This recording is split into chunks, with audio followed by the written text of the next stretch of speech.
നമസ്കാരം. ലോക്സഭാ തെരഞ്ഞെടുപ്പ് ഫലവുമായിട്ട് ബന്ധപ്പെട്ടിട്ട് RSSന്റെ നേതാക്കളായിട്ടുള്ള മോഹൻ ഭാഗവതിൻ്റെയും ഒപ്പം തന്നെ ഇന്ദ്രേഷ് കുമാറിൻ്റെയും ഒക്കെ പ്രസ്താവനകളിലെ ഒന്നോ രണ്ടോ വാചകങ്ങൾ അടർത്തിയെടുത്തിട്ട് ഈ മാധ്യമങ്ങളെയൊക്കെ കുറ്റപ്പെടുത്തിയതുകൊണ്ട് ജനങ്ങളിൽ നിന്ന് മറച്ചുവെക്കാൻ സാധിക്കുന്നതല്ല ഈ RSSും BJPയും തമ്മിലുള്ള തർക്കമെന്ന് പറയാതിരിക്കണം. രണ്ട് സംഘടനകൾക്കിടയിൽ ഭിന്നതയുണ്ട് എന്നുള്ള കാര്യം വ്യക്തമാണ്. സംഘപരിവാർ എന്ന മന്ത്രത്തിൽ നിന്ന് മോദി പരിവാർ എന്ന മന്ത്രത്തിലേക്ക് അണികൾ മാറിക്കൊണ്ടിരിക്കുകയാണ് എന്നുള്ളൊരാക്ഷേപം ഈ സംഘടനയിൽ തന്നെ ശക്തമാണ്. നരേന്ദ്രമോദി എന്ന് പറയപ്പെടുന്ന RSSന്റെ കളരിയിലൂടെ പ്രധാനമന്ത്രി പദത്തിലെത്തിയ വ്യക്തിയാണ്. രാജ്യത്തെ 10 സംസ്ഥാന മുഖ്യമന്ത്രിമാരും 16 സംസ്ഥാനങ്ങളിലെ ഗവർണർമാരും RSS കളരിയിൽ നിന്ന് വന്നവരാണ്. സംഘടനാ നേതാക്കൾ നേരിട്ട് മന്ത്രിമാരോ MPമാരോ MLAമാരോ ആകാറില്ലെങ്കിലും മന്ത്രിമാരും മറ്റും നാഗ്പൂരിലെ RSS കാര്യാലയത്തിലെ റിമോട്ട് കൺട്രോൾ പ്രകാരം തന്നെയാണ് പ്രവർത്തിക്കേണ്ടത്.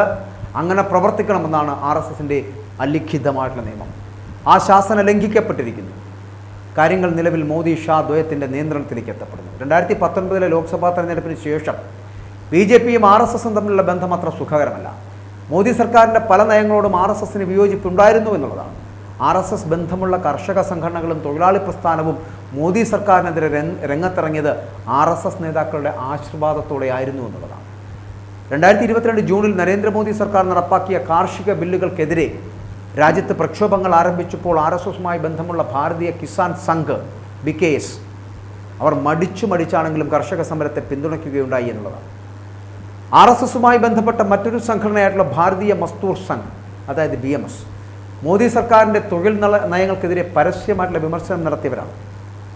ശങ്കരാചാര്യരുടെ അനുമതി തേടാതെ അയോധ്യയിൽ രാംലീല പ്രതിഷ്ഠിക്കാൻ തീരുമാനമെടുത്ത മോദിയുടെ നിലപാടിൽ RSS നേതാക്കൾക്ക് അമർഷമുണ്ടായിരുന്നു എന്നുള്ളതാണ്. മതാചാര്യന്മാർ നിർവഹിക്കേണ്ടിയിരുന്ന പ്രാണപ്രതിഷ്ഠ പ്രധാനമന്ത്രി നരേന്ദ്രമോദി നടത്തിയതിലും അവർക്ക് എതിർപ്പുണ്ടായിരുന്നു. കേന്ദ്ര സർക്കാരിൻ്റെയും മോദിയുടെയും നിലപാടുകളിലുള്ള പ്രതിഷേധം RSS നേതാക്കൾ ഇതുവരെയും പരസ്യപ്പെടുത്തിയിരുന്നില്ല എന്നുള്ളതാണ്. 100ാം വാർഷികത്തോടനുബന്ധിച്ച് 2025 രാജ്യത്തിലുടനീളം വിപുലമായിട്ടുള്ള പരിപാടികൾ സംഘടിപ്പിക്കുവാൻ വേണ്ടി RSS തീരുമാനിച്ചതായിരുന്നു. വിവിധ പദ്ധതികളിലൂടെ രാജ്യത്തെ എല്ലാ ഗ്രാമങ്ങളിലും RSSന്റെ സന്ദേശം എത്തിക്കുക എന്ന ലക്ഷ്യത്തോടെ 2 വർഷം മുൻപ് സംഘടന ആവിഷ്കരിച്ച പരിപാടി കൊട്ടും കുരവയുമൊന്നുമില്ലാതെ നടത്താൻ ഏപ്രിലിൽ നാഗ്പൂരിൽ ചേർന്ന RSSന്റെ യോഗം തീരുമാനിച്ചിരിക്കുന്നു. വിപുലമായ പരിപാടികളോടെ 100ാം വർഷം ആചരിക്കുവാൻ 2 വർഷം മുമ്പെടുത്ത തീരുമാനത്തിൽ മാറ്റം വരുത്തുവാൻ കാരണം BJP നേതൃത്വത്തിൽ നിന്നുണ്ടായ നിസ്സഹകരണം ആയിരുന്നു എന്നാണ് പറയപ്പെടുന്നത്. ലോക്സഭാ തെരഞ്ഞെടുപ്പിൽ ഇരു സംഘടനകളുടെയും ഏകോപന പ്രവർത്തനങ്ങൾ ലക്ഷ്യമാക്കി തിരഞ്ഞെടുപ്പ് പ്രഖ്യാപനത്തിന് മുമ്പ് മുതിർന്ന RSSന്റെ കാര്യവാഹ് അരുൺകുമാർ ആഭ്യന്തരമന്ത്രി അമിത്ഷായുമായും BJP സെക്രട്ടറി BL സന്തോഷുമായും ചർച്ച നടത്തിയിരുന്നു. ഓരോ മണ്ഡലങ്ങളിലെയും സ്ഥിതിഗതികളെക്കുറിച്ചും മത്സരിക്കേണ്ട സ്ഥാനാർത്ഥികളെക്കുറിച്ചുമായിരുന്നു ചർച്ച. എന്നാൽ ചർച്ചകളിൽ ഉരുത്തിരിഞ്ഞ തീരുമാനങ്ങൾ നടപ്പാക്കുന്നതിലും RSSുമായി തുടർ ആലോചന നടത്തുന്നതിലും BJP പിന്നീട് താൽപ്പര്യം കാണിച്ചില്ല എന്നതാണ് പരാതി. BJPയുടെ ദേശീയ അധ്യക്ഷൻ JP നദ്ദ നടത്തിയ പ്രസ്താവന RSSനോട് BJP തുടരുന്ന നിസ്സഹകരണം മനഃപൂർവ്വമാണ് എന്ന് വ്യക്തമാക്കുന്നതായിരുന്നു. പാർട്ടിയുടെ ആശയവും അടിത്തറയുമായ RSSനെ പൂർണ്ണമായും തള്ളിപ്പറയുന്നതായിരുന്നു നദ്ദയുടെ പ്രസ്താവന എന്ന് പറയപ്പെടുന്നത്. BJP ഇന്ന് RSSനേക്കാൾ വലിയ പാർട്ടിയാണ്. പാർട്ടി ശക്തമല്ലാതിരുന്ന കാലത്ത് RSSന്റെ സഹായം ആവശ്യമായിരുന്നു.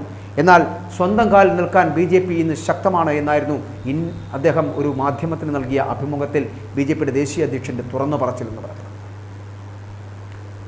BJP നേതാവിൻ്റെ അഭിപ്രായം മാധ്യമങ്ങൾ ചർച്ചയായെങ്കിലും RSS നേതാക്കൾ അതിനോട് പ്രതികരിച്ചിരുന്നില്ല എന്നുള്ളതാണ്. എന്നാൽ ലോക്സഭാ തെരഞ്ഞെടുപ്പിൽ പ്രതീക്ഷിച്ച വിജയം ലഭിക്കാതിരിക്കുകയും പ്രതിപക്ഷ പാർട്ടികൾ കടന്നാക്രമിക്കുകയും ചെയ്യുന്നതിനിടയിലാണ് RSSന്റെ തലതൊട്ടപ്പന്മാർ മോദിക്കെതിരെ വാളെടുത്തിരിക്കുന്നത്. മോദിയെ വിമർശിക്കുന്നതിന് തുടക്കമിട്ടത് RSS മേധാവിയായിട്ടുള്ള മോഹൻ ഭാഗവത് തന്നെയാണ്. യഥാർത്ഥ സേവകൻ അഹങ്കാരം പാടില്ല എന്നും തിരഞ്ഞെടുപ്പ് പ്രചാരണങ്ങളിൽ തെറ്റായിട്ടുള്ള വിവരങ്ങൾ പ്രചരിപ്പിക്കുന്നതും വ്യക്തിഹത്യ നടത്തുന്നതും അപകടമാണ് എന്നും എതിരാളിയെ വിരോധിയായി കാണാതെ പ്രതിപക്ഷമായി കാണുക എന്നും 1 വർഷമായി തുടരുന്ന മണിപ്പൂർ കലാപം നിയന്ത്രിക്കുവാൻ സർക്കാരിന് സാധിച്ചിട്ടില്ല. അങ്ങനെ പോകുന്നു RSS അധ്യക്ഷൻ്റെ പ്രസംഗമെന്ന് പറയപ്പെടുന്ന മോദിക്കെതിരെ. തിരഞ്ഞെടുപ്പ് ഫലം പുറത്തു വന്നതിൻ്റെ അടുത്ത ദിവസം നാഗ്പൂരിൽ നടന്ന സംഘപരിശീലകരുടെ യോഗത്തിൽ വെച്ചാണ് മോഹൻ ഭാഗവത് നരേന്ദ്രമോദിയുടെ പേര് പറയാതെ ഇത്തരത്തിലുള്ള വിമർശനങ്ങൾ ഉന്നയിച്ചതെന്നുള്ളത്. ഇത്രയും കാലം അടക്കി വെച്ചതെല്ലാം ഒറ്റയടിക്ക് കെട്ടഴിച്ചു വിട്ടതുപോലെയായിരുന്നു മോഹൻ ഭാഗവതിൻ്റെ ആ വിമർശനങ്ങൾ എന്ന് പറഞ്ഞാൽ. RSS ദേശീയ എക്സിക്യൂട്ടീവ് അംഗം ഇന്ദ്രേഷ് കുമാറിൻ്റെത് പരിഹാസത്തിൽ പൊതിഞ്ഞ വിമർശനമായിരുന്നു എന്നുള്ളതാണ്. അഹങ്കാരം അത് പാർട്ടിയെ 241 സീറ്റിൽ ഒതുക്കി എന്നായിരുന്നു അദ്ദേഹത്തിൻ്റെ പരിഹാസം എന്ന് പറയുന്നത്. ഈ പ്രസ്താവനകളൊക്കെ വിവാദമായതിനെ തുടർന്ന് യു ടേൺ അടിച്ചിരിക്കുകയാണ് ഇപ്പോൾ RSS എന്ന് പറയുന്നത്. യഥാർത്ഥ സേവകർക്ക് അഹങ്കാരം പാടില്ല എന്ന മോഹൻ ഭാഗവതിൻ്റെ പ്രസ്താവന BJP നേതാക്കളെ ഉദ്ദേശിച്ചല്ല എന്ന നിഷേധക്കുറിപ്പിറക്കിയ RSS മോഹൻ ഭാഗവതിൻ്റെ മറ്റ് വിമർശനങ്ങളിൽ മൗനം പാലിക്കുകയും ചെയ്തു. അതുപോലെ സംഘടനയുടെ മുഖപത്രമായിട്ടുള്ള ഓർഗനൈസറിലെ ലേഖനത്തെക്കുറിച്ചും RSS മൗനം തുടർന്നുകൊണ്ടേയിരിക്കുകയാണ്.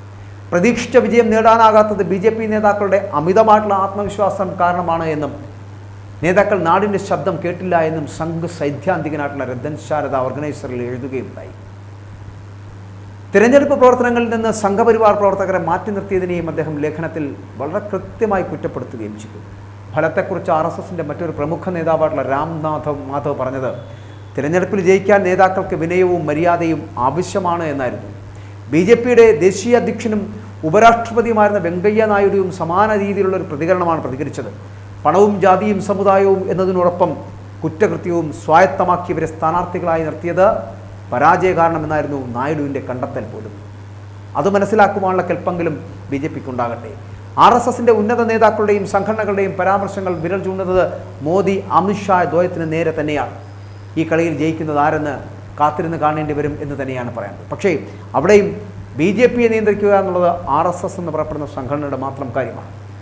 RSS എന്ന് പറയുന്ന സംഘടനയില്ലെങ്കിൽ BJP എന്ന് പറയപ്പെടുന്ന പ്രസ്ഥാനത്തിന് ഇത്രയേറെ വളർച്ച ഉണ്ടാക്കിയെടുക്കുവാൻ ഒരിക്കലും സാധിക്കില്ല. അതുകൊണ്ട് മതസംഘടനയായിട്ടുള്ള ആ സംഘടനയെ, സംഘബലത്തിൽ നിൽക്കുന്ന ആ സംഘടനയെ കണ്ടില്ല എന്ന് നടിക്കാൻ ഒരിക്കലും BJPക്ക് ആകില്ല. BJPയുടെ പരാജയത്തിൻ്റെ പൂർണ്ണമായിട്ടുള്ള ഉത്തരവാദിത്തത്തിലേക്ക് പോകുന്നത് അതുകൊണ്ടാണ്. ആ ഉത്തരവാദിത്തം ഏറ്റെടുക്കുവാനുള്ള കെൽപ്പിനി BJP കാണിക്കേണ്ടതുണ്ട്. RSSനോടൊപ്പം നിൽക്കുക, RSSൻ്റെ പ്രവർത്തനങ്ങളുമായി മുന്നോട്ട് പോകുക, RSSൻ്റെ നിർദ്ദേശാനുസരണം ഭരിക്കാൻ ശ്രമിക്കുക. എങ്കിൽ മാത്രമേ BJPക്ക് ഒരു മുന്നേറ്റം ഉണ്ടാവുകയുള്ളൂ.